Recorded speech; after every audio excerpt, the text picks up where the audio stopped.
Hi, everyone. Welcome to the very first episode of Phenomenal Woman Wednesdays. I am your host, Dr. Saran Nataki. Thank you for joining. Welcome to Power 365 Phenomenal Woman Wednesdays. This podcast will address issues ranging from what is a phenomenal woman? Are you enough? Community service, paying it forward, the manifestation of dreams with words and action, the power in being a woman, the men who support phenomenal women, fashion, and much more. Stay tuned. I want to start off this first episode by first inviting all of you into my world and just really explaining to you why I wanted to launch this channel and this focus specifically. I feel like in today's society, with reality TV and so much negativity being projected in the media surrounding women and women's issues, I feel like we really need a platform that really celebrates who we are as women and how phenomenal we can be, even though we might be flawed. And so, the first thing um, that I want to talk about is, I asked myself, what is a phenomenal woman and who is she? And so I came up with some ideas and thoughts that I'd like to share with you. And as this show evolves, I'll be bringing in other women and asking them the same question. And I really hope to create an anthology that really we can look to really redefine what we look at in terms of a phenomenal woman and how we define ourselves and really begin to see ourselves that way. So when we think about the word phenomenal, we envision so much. We envision greatness, superiority, above the status quo, opulence, decadence.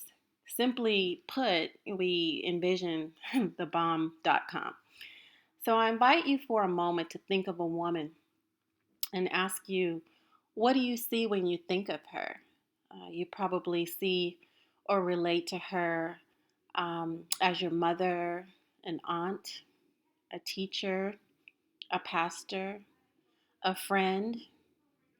Do you see yourself? You see, ladies, we see what we've experienced. If all of those relationships and role models are positive, then you are blessed with a positive image of a woman. However, if for you those relationships were met with challenge and the role models were not without flaws, you may have varied perspectives on what a woman is and what a woman should be. So I invite you to marry the terms in your mind: phenomenal and woman. Now, what do you see? What I wish to achieve and gift you with is the dynamic role a woman plays. She wears many hats. Even with her flaws, she is striving for her best. Sometimes she starts that journey in a position that affords her more tools and resources to start her journey. And this woman might have a more refined approach to life. However, the woman that starts from more humble beginnings shows us the example of the raw journey. She is dynamic in her ability to gain the same knowledge through her own struggle as the woman with the resource start. In the end, we are all women and we all have a gift, a story, an offering, a purpose. Let's journey together and explore the phenomenal woman. So, one thing you might be asking, well, who is this woman? Who is this woman wishing to teach us something? Well, I really don't foresee myself as teaching so much as facilitating, bringing together great ideas from other phenomenal women who I, I believe possess traits that really I hold in high regard. So, with respect to who I am, it's such a powerful question. Who am I? And the answers are so deep and have many layers. Mother, father, family, teacher, social infrastructure, all of these things order the response that I might give or anyone might give. And so, as we journey together, you will learn more as I choose to be transparent with you. I'll start my introduction at the elementary level, and as we grow, the complexity of who I am will be more evident as well. This is how an organic relationship is built, and I desire to have that with you. I was born firstly, to a schizophrenic mother, a dedicated father, a strong extended family support system, a community of love and support, and really just a strong desire to be magnificent in many contributions. And so as I stated, I was born to my mother was schizophrenic, is schizophrenic, and she was married to my father, who was very hardworking. He worked on a shipping dock, and my mother was a stay-at-home mom, primarily because of the limitations that her illness afforded her. It was very difficult for her to work in a traditional work environment and such, and so their solution was to have my mom be stay at home, and it was really just myself for the first 11 years of my life. And so my my upbringing wasn't, excuse me, all that glamorous. However, um, even when I think of my mother, with even with her limitations, and anyone who has had the experience of um, living with anyone who is mentally ill, or even really intimate dealings with, you can appreciate that there are definitely challenges that come along with that experience. And even with her challenges, she was phenomenal. She was phenomenal. She was a phenomenal woman. And so the things that I remember about my mother, and when I was growing up, that really etched who I hold in high regard when I reflect upon her. She's still with me, but um, she's she's not she's not the same person she was back then, obviously. Um, and so the things that I hold in high regard, she was very meticulous about her appearance. She really, it really mattered what she presented to the world, both inside and out. She always tried her very best, and that began with how she presented herself to the world, her pleasantries. She was very much about decorum, and making certain that when we dined at the dinner table. We didn't have a TV on. We set the table in the proper setting every night, and for every meal, for that matter. And we all sat together as a family, and we really used that time to connect with one another. And that is something that I think is so valuable, and I really strive to implement in my own home life. Um, it's a challenge. I'm not always successful, but I try my best, and I really use that as my bar. I really try to raise um, that's the bar that I try to raise to. So those are the things that some of the things that I remember. I also remember that when she was at her best, when she was her best self, she was very kind. She really uh, cared about um, what she was offering me.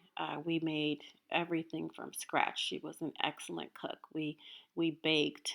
We made a cake almost every night, and or cookies, or fresh cinnamon rolls, or rum cream pie, which was one of her specialties. Um, a variety of different things. We always had something sweet and good in the house, and it was always made from scratch, and it was always fresh. Um, and so she took homemaking very seriously. It was not just um, she was, she had to stay home, so that was it, and she made the best of it. She really, really did make the best of it to the best of her ability, and for that I'm very grateful, because I have very warm memories surrounding those efforts. Um, and she was just such a beautiful woman. Just attracted so much attention, and not just because she was aesthetically beautiful, but because she really took the time to present herself to the world, and that was really, really wonderful. And my father really, really loved her. Their love was love that is unique.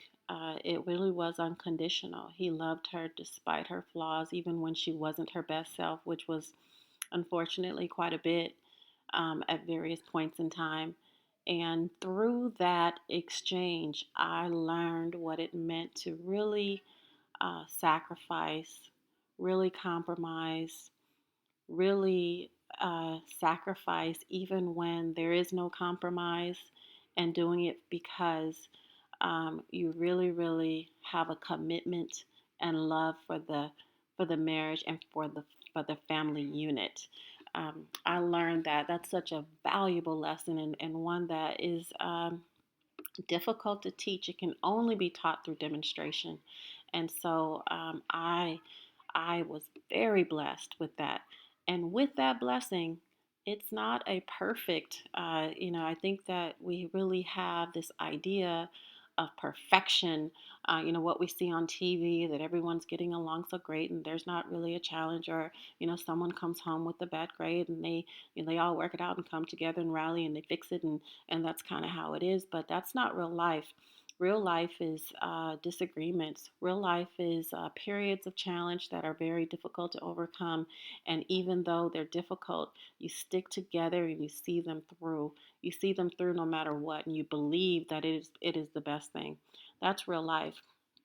Real life is, yesterday wasn't perfect. Tomorrow may not be perfect, but right now, during this meal, we have each other. We have a moment of laughter, and that is the perfection in it. That's real life. And so I learned to seize um, the good times, because unfortunately, with my mother's illness, some things were unpredictable. So when it was good, it was great. And I learned to live in that moment. So, anyhow, that's a little bit about me. And as I said, as we grow and evolve, you'll learn more and more as I choose to be transparent with you. Have a wonderful day. God bless you all the phenomenal men and women out there. Take care. Thank you for tuning in to Power 365 Phenomenal Woman Wednesdays. I believe that every woman gifts the universe with her own strengths and unique characteristics. Simply because she is born, the universe benefits. Every woman is growing, learning, and evolving. On this channel, only positive seeds are sown, no matter how flawed the soil. Take care and have a phenomenal Wednesday.